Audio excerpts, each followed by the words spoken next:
ما اکسیډنټ کړی و دا لږ واورئ د لویو او وړو د دعاګانو زور مې ولید سمدسته دې دعا د رڼاګانو زور مې ولید والله چې د جماعت د پتنګانو زور مې ولید چې بیا د ګرځېدو صلاحیت مې خدای نصیب کا جماعت اسلامي کې ډېر عزت مې خدای نصیب کا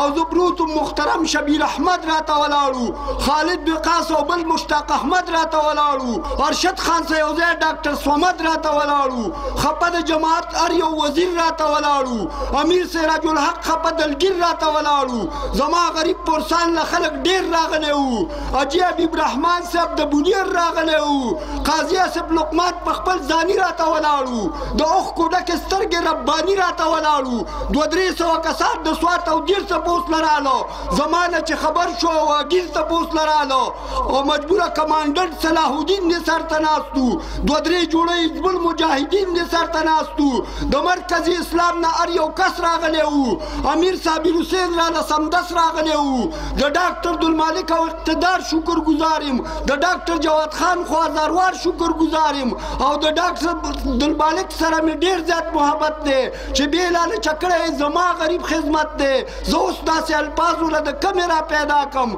چې د دغې مشرانو شکریه به پیدا کړم زه پروت وم هسپتال کې او د مرګ اواز مې خور و ملګرو دا یو ډېر لوی امتحان زما په کور و د مرګ اواز مې ورسېد سعودي عربستان ته بشمیره رابطې ملګرو وکړې پاکستان ته کولې ډاکټرانو مشورې زما دپاره سعودي عرب کې وشولې عمرې زما دپاره او مکه او مدینه کې راته شو لاسونه پورته دا ځکه خو صحیح سلامت رالم خپل کور